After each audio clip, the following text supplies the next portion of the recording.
Hola, ¿cómo están? En el video de hoy vamos a abordar uno de los temas más relevantes de nuestra materia, que tiene que ver con el estatus del derecho internacional dentro de nuestro sistema constitucional. La relación entre el derecho internacional y el derecho interno dio lugar a muchos debates, que muchos continúan hasta hoy, y vamos a intentar repasar en este video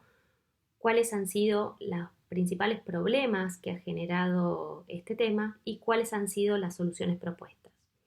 Una de las preguntas más relevantes sobre el tema tiene que ver con cuál es la relación que existe entre el derecho internacional y el derecho interno.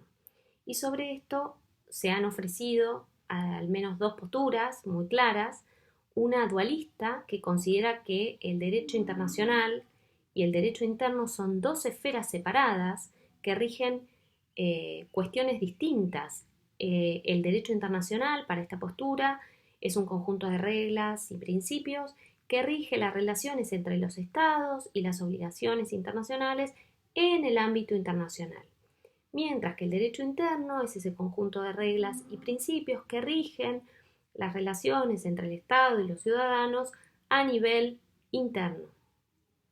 Siendo que para que un ciudadano de un Estado pueda exigir el cumplimiento de una obligación internacional, para esta postura es necesario que exista una regla de reconocimiento, una regla interna que incorpore esa obligación internacional reconocida en un tratado en el derecho interno.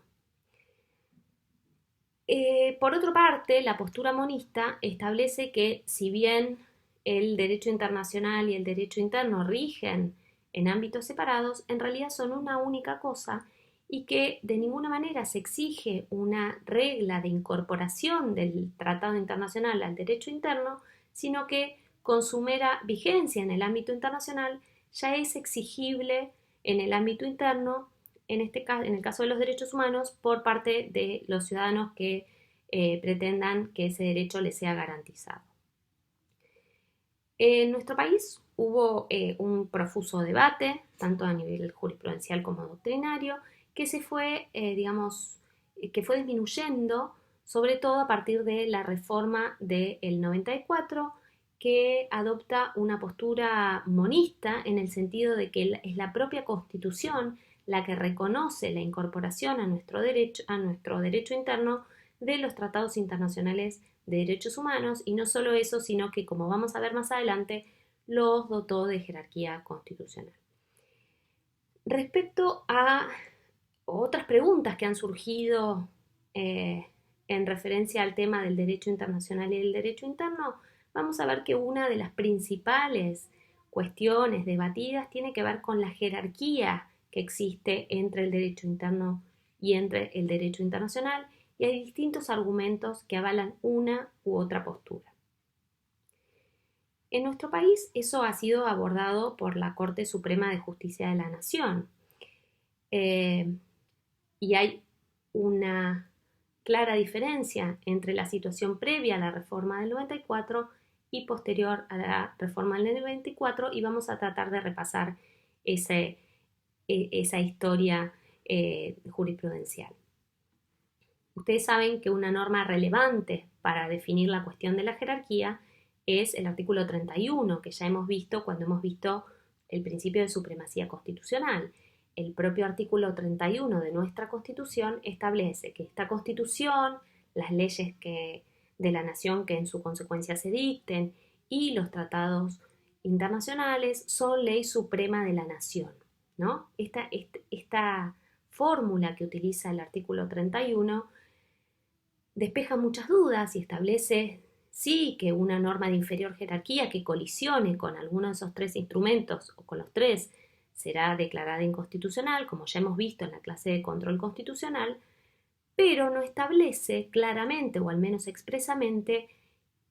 cómo debe solucionarse un posible conflicto entre estas normas. Nuestra Corte Suprema tuvo oportunidad de pronunciarse sobre el tema ya en el año 1963. Se trataba de un conflicto entre una ley local y un tratado internacional, y en ese caso no estaba claro cuál de los dos debía primar, si es que los tratados o las leyes. En ese caso, que es un caso que se conoce con el nombre Compañía Martin Limitada, la Corte Suprema de Justicia estableció el criterio según el cual, al no diferenciar el artículo 31 ninguna jerarquía entre los tratados internacionales y las leyes del Congreso, debe primar el principio según el cual lex posterior deroga la ley anterior. Esto quiere decir que si un tratado internacional previo reconoce un determinado derecho, pero que es derogado por una ley del Congreso posterior, debe prevalecer esa ley del Congreso, lo cual en algún sentido hace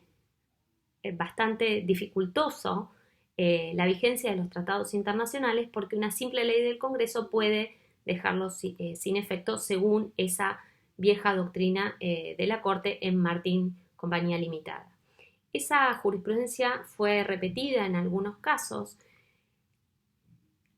y sostenida hasta el año 1992, en el que la Corte tuvo oportunidad de decidir un conocido precedente, que es el caso Ekmejian contra Sofovich. Como los hechos conocidos del caso son bastante conocidos, refieren a un programa de televisión conducido por Gerardo Sofovich, al cual fue un invitado que emitió algunas opiniones consideradas agraviantes respecto de la Virgen María y la religión católica. Entonces, un conocido constitucionalista, Ekmejian, se presenta y solicita hacer uso del derecho de rectificación o respuesta reconocido en el artículo 14 de la Convención Americana de Derechos Humanos. Y el conflicto que se da en ese momento, o la argumentación, era la relativa a el requerimiento del profesor Ekmejian de hacer uso de su derecho de rectificación y respuesta, en tanto se había sentido agraviado por las manifestaciones en su condición de ciudadano católico practicante, y quienes respondían que ese derecho no había sido reglamentado en el ámbito interno y por lo tanto no podía ser invocado ni ejercido y mucho menos exigido judicialmente por parte del señor Ekmejian. La Corte se pronuncia sobre el tema, que es uno de los puntos relevantes, pero se pronuncia además sobre varios temas relevantes para el tema que tenemos que tratar en el día de hoy. Lo primero que dice la Corte ante esa controversia que le fue sometida a su decisión tiene que ver con que cambia la jurisprudencia de Martin Compañía Limitada y establece que los tratados internacionales tienen jerarquía superior a las leyes. Esto lo hace de la mano de argumentar que en el año 1980, posterior a la decisión de la Corte en Martin Compañía Limitada, nuestro país había suscrito la Convención la Convención de Viena sobre el derecho de los tratados. Y en esa convención, el artículo 27 establece que ningún tratado internacional puede ser incumplido invocando una norma de derecho interno por parte de los estados. De la mano de ese artículo y de la interpretación de ese artículo, lo que dice la Corte es que claramente los tratados no pueden ser incumplidos invocando una norma del Congreso, en este caso una omisión del Congreso de reglamentarlos. No se puede amparar el Estado en una norma de derecho interno. La segunda cuestión importante que resuelve la Corte tiene que ver con esto que mencionábamos respecto de si los tratados de derechos humanos que reconocen derechos en favor de los ciudadanos son operativos o, por el contrario, requieren de leyes que reglamenten su ejercicio en el ámbito interno. La Corte se pronuncia por la primera solución, estableciendo que el señor Ekmejian podía exigir judicialmente el derecho de rectificación y respuesta en tanto estaba reconocido por un tratado suscrito por nuestro país y no se requería su reglamentación o su incorporación al derecho interno. Vemos así también cómo la Corte va defendiendo una postura monista dentro del debate que mencionábamos en primer término. La tercera cuestión muy trascendental que establece la Corte en este caso y que va a marcar las decisiones a posteriori tiene que ver con dejar muy claro y señalar que para la aplicación e interpretación de los tratados de derechos humanos se torna particularmente relevante la orientación que puede dar en ese aspecto la jurisprudencia internacional emanada de los organismos encargados de interpretar y aplicar el tratado en el ámbito internacional. Como ustedes saben, los tratados internacionales de derechos humanos emanan o bien del Sistema Universal de Derechos Humanos o bien del Sistema Interamericano y tienen organismos encargados de aplicarlos. En el caso de los tratados interamericanos, va a ser la Corte Interamericana de Derechos Humanos quien tenga esa potestad en el ámbito internacional de interpretar y aplicar los tratados. En el sistema universal son los comités propios de cada tratado. En el caso del comité de la Convención de Derechos del Niño, va a ser el Comité de Derechos del Niño. En el caso de la Convención CEDAW, va a ser el Comité CEDAW. En el caso de la Convención contra la Tortura y otros tratos o penas crueles, inhumanos o degradantes, va a ser el Comité de Derechos Humanos. Y así, la jurisprudencia emanada de esos organismos va a ser una guía interpretativa a tener en cuenta a la hora de aplicar el tratado internacional en el ámbito interno. Vamos a retomar este tema con posteriores decisiones de la Corte y vamos a ver cómo esa postura se fue, especificando cada vez más. Y una última cuestión que establece la Corte es que los jueces van a ser garantes del cumplimiento de los tratados de derechos humanos en el ámbito interno para resguardar al Estado de caer en una posible responsabilidad internacional. Una vez decidido Ekmejian, la Corte Suprema de Justicia de la Nación tuvo oportunidad de reafirmar el criterio de que los tratados tenían jerarquía superior a las leyes en el conocido caso Fibraca y posteriormente en el caso Café La Virginia, en ambos de los cuales la Corte establece además que si bien los tratados tienen jerarquía superior a las leyes, eso debe asegurarse una vez garantizados los principios de derecho público constitucional estatal. Con este argumento lo que hace la Corte es garantizar que los tratados internacionales no sean invocados para cuestionar la legitimidad o la jerarquía de la propia Constitución Nacional. Y para esto también se agarra de un argumento del artículo de la Convención de Viena sobre el Derecho de los Tratados que refiere a como una especie de salvoconducto bajo el cual los tratados no serán exigibles a los estados, es cuando se violen los principios de derecho público constitucionales para su suscripción. Entonces, con estos dos precedentes, Fibraca y La Virginia, se termina de sentar la jurisprudencia previa a la reforma del 94 respecto de la jerarquía superior a las leyes de los tratados internacionales de derechos humanos y inferiores a la Constitución Nacional. Con la reforma constitucional de 1994, muchos de estos interrogantes relativos al derecho internacional y el derecho interno van a ser solucionados o parcialmente decididos y a su vez van a surgir nuevas polémicas y nuevos debates debido a la fórmula que utiliza nuestra Constitución para referirse al tema. Como ustedes saben, la cláusula más importante referente a este tema que se incorporó con la reforma del 94 es el artículo 75, inciso 22, que reconoce como atribución del Congreso Nacional el aprobar o desechar tratados con naciones extranjeras, con organismos internacionales y los concordatos con la Santa Sede, y establece expresamente en este artículo que los tratados internacionales tienen jerarquía superior a las leyes. Asimismo, el propio artículo enumera 10 tratados internacionales a los que reconoce jerarquía constitucional con una fórmula que ahora vamos a repasar. Esos tratados internacionales son la Declaración Universal de Derechos Humanos, la Declaración Americana de los Derechos del Hombre, la Convención Americana de Derechos Humanos, la Convención contra el Genocidio, la Convención para todas las formas de discriminación, para la eliminación de todas las formas de discriminación racial, la Convención sobre todas las formas de eliminación de discriminación contra la mujer,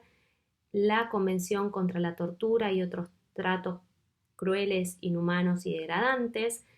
el Pacto Internacional de Derechos Civiles y Políticos, el Pacto Internacional de Derechos Económicos, Sociales y Culturales, y la Convención Internacional de Derechos del Niño. ¿Qué dice la Constitución respecto de estos tratados? Que en las condiciones de su vigencia tienen jerarquía constitucional. Y agrega, no derogan artículo alguno de la parte dogmática de la Constitución y deben ser entendidos como complementarios de los derechos y garantías reconocidos en ella. Por último,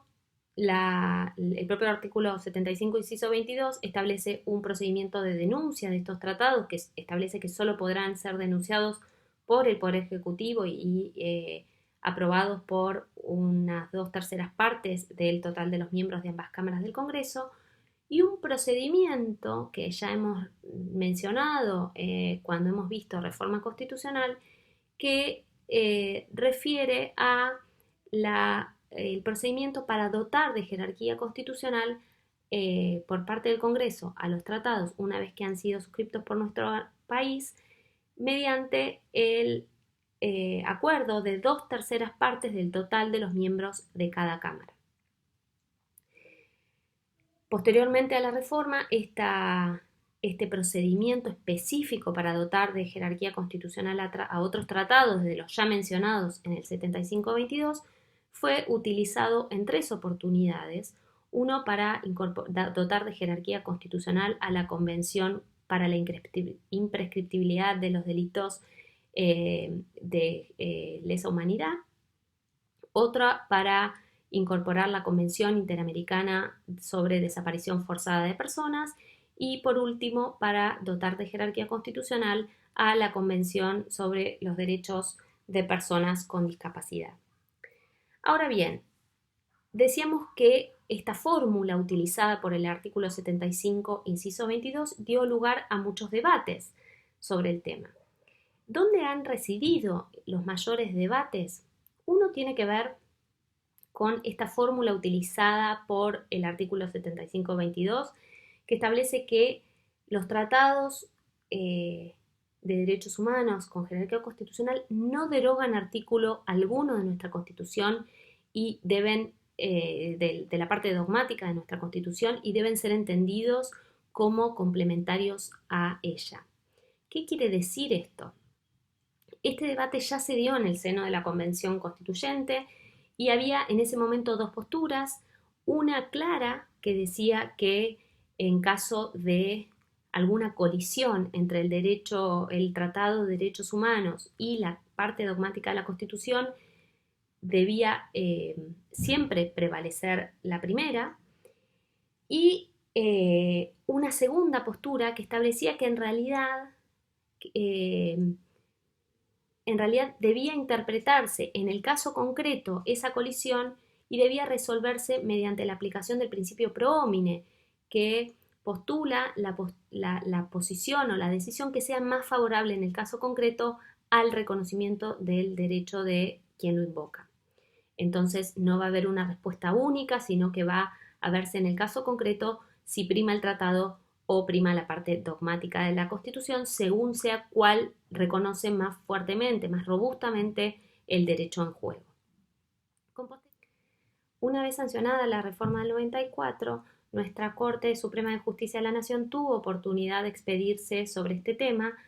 y tuvo oportunidad de interpretar qué quiere decir esta fórmula utilizada por el artículo 7522 respecto a que los tratados de derechos humanos no derogan artículo alguno de la parte dogmática y deben ser entendidos como complementarios a ella. A partir del caso Analía Monjes contra Universidad de Buenos Aires, la Corte Suprema va a interpretar que el convencional constituyente, al haber incorporado con jerarquía constitucional esos tratados, ya realizó un juicio de comprobación respecto a que no existía colisión alguna y que no existía derogación alguna por parte de esos tratados mencionados respecto de la parte dogmática. Entonces es un juicio que presume, para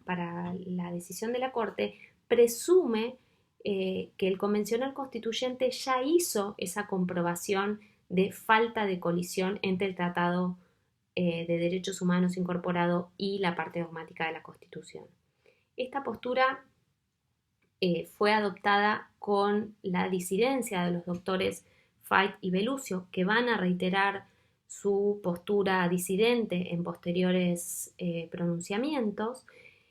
y que señalan que para ellos en realidad ese juicio de comprobación de que no existe una derogación por parte del tratado respecto a la Constitución debe ser efectuado por el Poder Judicial en cada caso concreto y sometido a su decisión. En este sentido se interpreta como un mandato constitucional de que no deben derogar, no como un juicio descriptivo como es para quienes postulan la postura predominante de la Corte, y en ese sentido consideran que es un deber indelegable del Poder Judicial, los doctores Fait y Belluccio, ninguno de los cuales integra actualmente la composición de nuestra Corte Suprema, consideran que ese deber indelegable es del Poder Judicial y que no se puede renunciar a ese juicio de comprobación. Pero quizás la porción del artículo 75, inciso 22 de nuestra Constitución Nacional posteriormente a la reforma que mayores debates generó tiene que ver con esta fórmula utilizada respecto a que los tratados de derechos humanos enumerados en las condiciones de su vigencia tienen jerarquía constitucional. La pregunta que surge entonces es, ¿qué quiere decir en las condiciones de su vigencia? Ya en el seno de la Convención surgió una primera postura que defendía la idea de que en las condiciones de su vigencia quiere decir conforme a las reservas y declaraciones interpretativas que el Estado hizo al suscribir el tratado. Entonces se dio un debate sobre si tenía sentido o no incorporar esta fórmula, porque va de suyo, es una obviedad, que los tratados rigen para el Estado argentino conforme las reservas y declaraciones interpretativas efectuadas al momento de su suscripción. Muy poco tiempo de celebrada la reforma constitucional, en el mismo año 1994, nuestra Corte tuvo oportunidad de pronunciarse sobre el tema. Y en el caso Giroldi, estableció que en las condiciones de su vigencia quería decir conforme a el modo en que esos tratados de derechos humanos rigen en el ámbito internacional. Los hechos del caso referían a una restricción del Código Procesal Penal de la Nación para interponer un recurso de casación que lo admitía solamente, superado un mínimo de pena, no lo admitía para casos leves o de pena privativa de libertad o de pena de multa, y quien quería recurrir una sentencia condenatoria en ese momento invocó el artículo 8.2h de la Convención Americana, que reconoce a todo imputado el derecho a la doble instancia. Entonces, invocaba para este fin, ya que el Estado decía que se había garantizado su derecho a la revisión judicial, invocaba para este fin una opinión consultiva de la Corte Interamericana de Derechos Humanos respecto a qué se considera garantizar un derecho. Lo que dijo la Corte Suprema cuando interpretó este argumento es que para saber qué quiere decir garantizar el derecho a la doble instancia reconocido en el 8.2h de la Convención Americana, sirve esa guía interpretativa que da la jurisprudencia internacional. En este caso, la decisión de la Corte Interamericana de Derechos Humanos en uso de sus facultades consultivas. Entonces, esta guía interpretativa o esta orientación que implica la jurisprudencia internacional marca una primera interpretación que nuestra Corte Suprema hizo de qué quiere decir en las condiciones de su vigencia. Este mismo criterio fue luego seguido en Bramajo, que es un caso en el que también es un caso penal, en el que se interpretaba la extensión de la garantía de ser juzgado en un plazo razonable y que la prisión preventiva, que las medidas de coerción sean impuestas por un plazo razonable, y en particular se tenía que decidir la aplicación de la ley 24390, conocida en su momento como ley del 2x1, que implicaba un cómputo privilegiado para quienes estuvieran en prisión preventiva más allá de los 2 años de duración.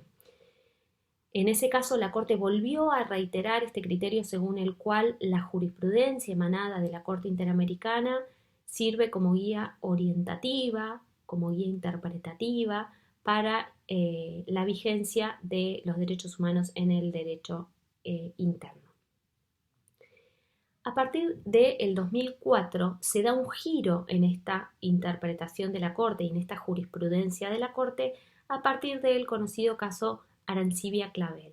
en el que se juzgaba una extradición por delitos de lesa humanidad, y para ello la Corte invocó un caso de la Corte Interamericana de Derechos Humanos, que es el conocido caso Barrios Altos contra Perú, en el que se discutía la legalidad y la convencionalidad de leyes de autoamnistía por graves violaciones a derechos humanos cometidos durante las dictaduras militares. Y lo que dijo la Corte en Arancibia Clavel, y da un giro, es que la jurisprudencia de la Corte Interamericana es una pauta insoslayable para considerar cómo rige ese tratado, o sea, las condiciones de vigencia de los tratados, en este caso la Convención Americana. Y entonces ya no es, como había dicho en Bramajo y en Giroldi, una guía interpretativa u orientativa, sino que es una pauta insoslayable, una pauta interpretativa soslayable. Fijarse cómo es que la Corte ha interpretado y aplicado el tratado, en este caso la Convención Americana, en el ámbito internacional, para así interpretarlo y aplicarlo en el ámbito interno. Este giro en el estatus que la propia Corte Suprema de Justicia de la Nación da a la jurisprudencia de la Corte Interamericana de Derechos Humanos es luego reafirmado en el conocido caso Simón del año 2005, en el que se debatían la constitucionalidad de las leyes de amnistía por las violaciones a derechos humanos durante la última dictadura militar en Argentina, particularmente las leyes de obediencia debida y punto final. Y lo que va a decir la Corte Suprema de Justicia en este caso es reafirmar que los tratados internacionales deben ser interpretados y aplicados como lo son por parte de la Corte Interamericana de Derechos Humanos, y que la jurisprudencia emanada de la Corte Interamericana de Derechos Humanos es de cumplimiento imperativo para el Estado argentino. Luego, en el caso Maceo del 2007, va a reafirmar este camino que inició en el caso Arancibia Clavel, siempre referente, tengamos en cuenta, siempre referente a partir de Arancibia Clavel, pasando por Simón, Maceo y en los precedentes subsiguientes, a graves violaciones a derechos humanos cometidos por dictaduras militares y referente sobre todo a juzgar la constitucionalidad o la convencionalidad de leyes de amnistía, o en el caso de Maceo lo que juzgaba era la constitucionalidad de los indultos otorgados a quienes habían sido juzgados en el juicio a las juntas. Y lo que va a decir la Corte Suprema de Justicia es reafirmar que los tratados deben ser interpretados y aplicados conforme lo hace la Corte Interamericana en este caso, y que el control de convencionalidad que deben hacer los jueces incluye no solo a las pautas del tratado, sino a la interpretación que le dio la Corte Interamericana. El control de convencionalidad se extiende a la jurisprudencia, a que las pautas internas se adecúen a la jurisprudencia emanada de la Corte Interamericana, y incluso va a dar un paso más y va a decir que ese control de convencionalidad corresponde hacerlo de oficio. Este camino jurisprudencial de nuestra Corte Suprema para interpretar la fórmula en las condiciones de su vigencia que utiliza el artículo 75, inciso 22, refiere, como hemos visto, a la jurisprudencia de la Corte Interamericana de Derechos Humanos en casos que, si bien no son contra Argentina, porque Barrios Altos, por ejemplo, es un caso, como mencionábamos, contra Perú, y el resto de los casos mencionados también son contra otros países, pero sí refieren a un tema que podría considerarse particular y que tiene sus reglas propias, que es el tema de los contextos dictatoriales y las graves violaciones a derechos humanos ocurridos en esos contextos dictatoriales que atraviesan nuestra región, y las posteriores intentos de amnistía, autoamnistía o indulto. Entonces podemos separar ese núcleo de casos y podemos mencionar esta última jurisprudencia de la Corte a partir de Arancibia Clavel, Simón, Maceo, Videla, y se considera una doctrina firme de nuestra Corte, que en esos casos la jurisprudencia de la Corte Interamericana es una pauta interpretativa insoslayable y obligatoria para interpretar y aplicar el tratado en el ámbito interno. Ahora bien, dentro del material jurídico que surge del ámbito internacional, tenemos otro tipo de material que no son específicamente sentencias de la Corte Interamericana en casos contenciosos, sino que son los informes y recomendaciones que realiza la Comisión Interamericana de Derechos Humanos en casos contra Argentina. Respecto de esto, ustedes saben que los ciudadanos pueden llevar a la comisión sus peticiones y se hace un procedimiento que concluye o bien en una solución amistosa o bien en unas recomendaciones que formula la Comisión Interamericana de Derechos Humanos al Estado argentino. ¿Qué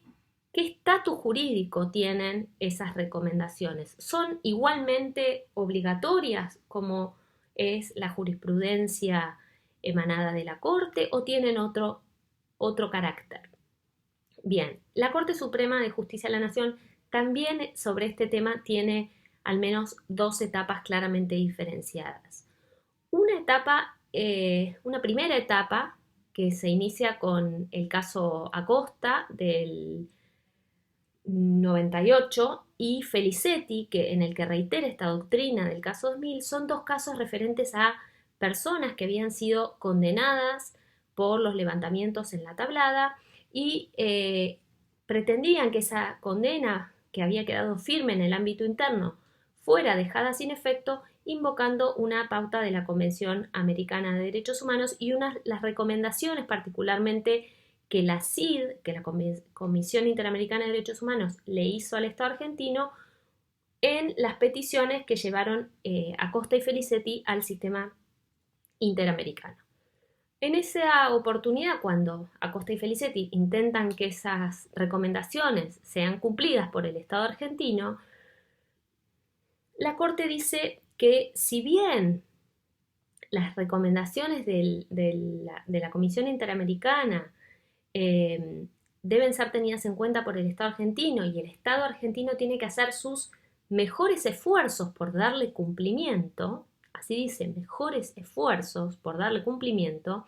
ello no significa darle el carácter de obligatorias y no significa que los jueces deban revisar sentencias internas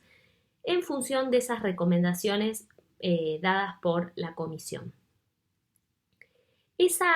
jurisprudencia de los mejores esfuerzos es sustituida por un nuevo estándar que hace la Corte en el caso Carranza-Latrubese, que es un caso del año 2013,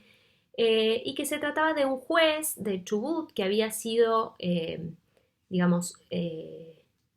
removido de sus funciones en la dictadura militar en el año 76 y pretendía una indemnización por esa remoción. En el ámbito interno había seguido, digamos, las distintas vías y el Poder Judicial argentino había considerado que se trataba de una cuestión política no justiciable y el señor Carranza-Latrubese se fue al sistema interamericano con una petición que concluyó con una recomendación de la Comisión Interamericana de Derechos Humanos de indemnizarlo por esa remoción por parte de la dictadura militar. Entonces, con esas recomendaciones, el señor Carranza-Latrubese intentó hacerlas exigibles en el ámbito interno y la Corte, el caso llegó a la Corte Suprema y la Corte consideró en este caso que las recomendaciones de la Comisión Interamericana de Derechos Humanos están para ser cumplidas y por lo tanto el Estado tiene que aceptarlas y son obligatorias de obligatorio cumplimiento. Entonces, el estándar que había fijado en los casos Acosta y Felicetti es sustituido por otro en el que le da un carácter autoritativo también a las recomendaciones de la Comisión, no solo las sentencias emanadas de la Corte Interamericana. Esto respecto de ese otro material internacional que son las recomendaciones de la Comisión. Ahora, una jurisprudencia particular surge respecto de las sentencias de la Corte Interamericana que se dictan en casos contenciosos contra el Estado argentino. Y el estatus de estas sentencias es bastante particular, porque incluso se han dado casos en los que ciertos principios muy arraigados de nuestro sistema constitucional han sido puestos en discusión a partir de sentencias de la Corte Interamericana que solicitan se dejen de lado. En el caso, uno de los casos más conocidos y que inicia este camino jurisprudencial es el caso Bulacio. Como ustedes recordarán, Walter Bulacio fue un muchacho, un joven, que producto de una racia policial realizada en un recital de Los Redonditos de Ricota, fue detenido y fue torturado y provocada su muerte. El personal policial responsable o señalado como responsable de su muerte fue sometido a un proceso penal, pero ese proceso penal culminó con la declaración de prescripción de la acción en favor de los imputados. Entonces, los familiares de Walter Bulacio presentaron primero una petición en la Comisión Interamericana y luego la Comisión presentó un caso contencioso a la Corte que llegó finalmente a una solución por vía del reconocimiento de responsabilidad que hizo el Estado argentino ante el sistema interamericano y se realizó un informe final respecto de ese caso, que contenía obligaciones muy específicas para el Estado argentino. con ese informe final, con esa sentencia de la Corte, se presentó la familia de Walter Bulacio a la Corte Suprema exigiendo que la prescripción de la acción que se había dictado respecto del señor Espósito, el comisario a cargo de la comisaría que realizó las razias, fuera dejada sin efecto. En ese momento la Corte emitió una sentencia, una decisión, en el que estableció que, si bien no compartía la decisión adoptada por la Corte Interamericana de Derechos Humanos, ya que la prescripción no era imputable al imputado, digamos, porque por más de que el transcurso del tiempo se dio por la actividad recursiva de la defensa, eso no es más que la expresión de el ejercicio de su derecho de defensa y por lo tanto no puede la inacción judicial o investigativa redundar en contra del propio imputado porque no es él quien tiene que velar por el cumplimiento de los plazos y una pronta investigación. Pero, dado que la Corte Interamericana había señalado la responsabilidad argentina y el Estado argentino había asumido su responsabilidad en tal dilación del proceso penal, consideró que debía darse cumplimiento a la sentencia de la Corte Interamericana, no obstante no estar de acuerdo, y asegurar a los familiares de Walter Bulacio la averiguación de la verdad y la responsabilización, la sanción de los responsables, y por eso dejó sin efecto una sentencia firme que había declarado la prescripción de la acción en favor del comisario Espósito. Entonces vemos como uno de los principios quizás más arraigados, como es el debido proceso y el principio de cosa juzgada, en este caso fue dejado de lado por la Corte, invocando que el cumplimiento de una sentencia contra Argentina emitida por la Corte Interamericana de Derechos Humanos. Posteriormente, en el caso derecho, se dio una situación similar, dado que Juan Francisco Bueno Alves, un ciudadano bonaerense, había sido detenido y torturado en una comisaría de la provincia de Buenos Aires y el responsable del funcionario policial responsable de esas torturas también fue sometido a proceso y también culminó con una declaración de prescripción. Entonces no se lo sobreseyó de la causa por el transcurso del tiempo. En ese caso, la Corte Interamericana también emitió un pronunciamiento condenando al Estado argentino y considerando que en casos de graves violaciones a derechos humanos, el Estado tiene el deber indelegable de investigar, conocer la verdad de lo ocurrido y sancionar a los responsables. Y que en ese caso debía ceder los derechos del imputado y restablecerse la investigación penal a los fines de asegurar el derecho a la verdad a los familiares y al señor Bueno Alves, en este caso. Entonces la Corte Suprema, posteriormente a esa sentencia de la Corte contra el Estado argentino, siguió la doctrina sentada en el precedente Espósito, es decir, dejó sin efecto, revocó la prescripción dictada en favor del señor derecho y restableció, reinició el proceso penal a fin de dar cumplimiento a esa sentencia de la Corte Interamericana. Este recorrido que respecto de las sentencias de la Corte Interamericana en contra del Estado argentino que pueden poner en juego, pueden poner en tensión algunos principios de nuestro sistema constitucional, tiene su punto quizás más álgido en el caso Fontevecchia. Es un caso del año 2017. Es un caso en el que el Ministerio de Relaciones Exteriores se presenta ante la Corte Suprema y pide el cumplimiento de la sentencia de la Corte Interamericana que había declarado responsable al Estado argentino por violar los derechos de el señor Fontevecchia y el señor D'Amico. La editorial Perfil en ese caso puntualmente el derecho a la libertad de expresión. Puntualmente, los hechos del caso refieren a que la editorial Perfil y sus responsables, el señor Fontevecchia y D'Amico, habían sido responsabilizados por parte de la justicia argentina a indemnizar a el expresidente Carlos Menem por la publicación de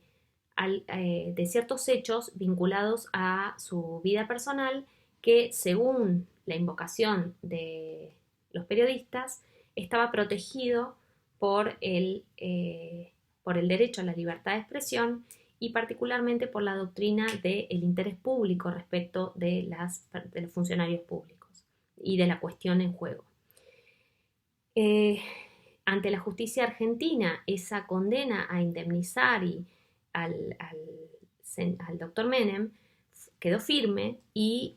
se abrió una causa en la Corte Interamericana, previo paso por la Comisión Interamericana, y la Corte Interamericana considera que esa obligación de indemnizar por el ejercicio de la libertad de prensa viola la Convención Americana de Derechos Humanos y los estándares previamente establecidos por la Corte. En ese sentido, entonces, se emite una decisión que obliga al Estado argentino a dejar sin efecto esa sentencia que obligaba a Fontevecchia y D'Amico a indemnizar al doctor Menem. Entonces, una vez recibida esa intimación de cumplimiento de la sentencia de la Corte Interamericana, el Ministerio de Relaciones Exteriores y Culto inicia esta acción ante la Corte Suprema para que deje sin efecto la condena. En ese caso, por una mayoría compuesta por los doctores Lorenzetti, Hayton de Nolasco, Rosenkrantz, Rosati por su voto y con la disidencia del doctor Maqueda, la Corte Suprema emitió una decisión que de algún punto marca un punto de inflexión y un apartamiento parcial de la doctrina que veníamos mencionando, respecto del carácter obligatorio del cumplimiento de las sentencias de la Corte en los casos contenciosos contra la Argentina. ¿Qué dijo la Corte en ese caso? La Corte dijo que, en primer lugar, estableció claramente que las sentencias de la Corte Interamericana contra la Argentina son de cumplimiento obligatorio, pero hizo la salvedad de que ello es así en tanto la Corte Interamericana se maneje dentro de los límites de su competencia y consideró que en el caso concreto había excedido los límites de su competencia, pues se había puesto en la posición de una cuarta instancia que en nuestro sistema constitucional no existe, puesto que el máximo tribunal que se pronuncia sobre los casos internos es la Corte Suprema y que con su actitud, en el caso Fontevecchia, al obligar a querer dejar sin efecto una sentencia judicial, la Corte Interamericana se había extralimitado y se había arrogado facultades de cuarta instancia judicial. Entonces consideró que no correspondía dejar sin efecto la condena contra Fontevecchia y D'Amico puesto que ya estaba firme, y se alejó de esta manera de la jurisprudencia, o al menos en esa porción, de la jurisprudencia emanada de los casos Expósito y Derecho. El doctor Maqueda realiza una disidencia que vale la pena leer en este caso, y posteriormente se desató, digamos, algún tipo de tensión entre la Corte Interamericana y la Corte Suprema, y en el que la Corte Interamericana emitió un nuevo pronunciamiento estableciendo que de ningún modo se había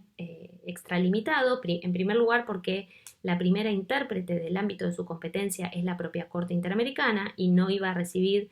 digamos, en ese sentido, instrucciones por parte de la justicia argentina,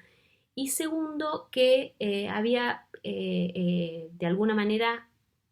clarificó que su decisión de obligar al Estado argentino a dejar sin efecto la sentencia no debía necesariamente asimilarse a la noción de revocar una sentencia, que podía ser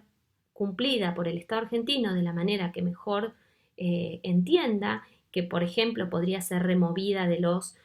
tomos de jurisprudencia, que podría hacerse una nota marginal, dejando en claro que la Corte Interamericana había condenado al Estado argentino en virtud de esa sentencia, o de cualquier modo que el Estado argentino así lo entendiera, puesto que tiene un ámbito de discrecionalidad en el cumplimiento de las obligaciones emanadas de la sentencia, pero que de ningún modo se había extralimitado. Esto dentro del ámbito constitucional puede ser interpretado como una tensión. Algunos otros constitucionalistas lo interpretan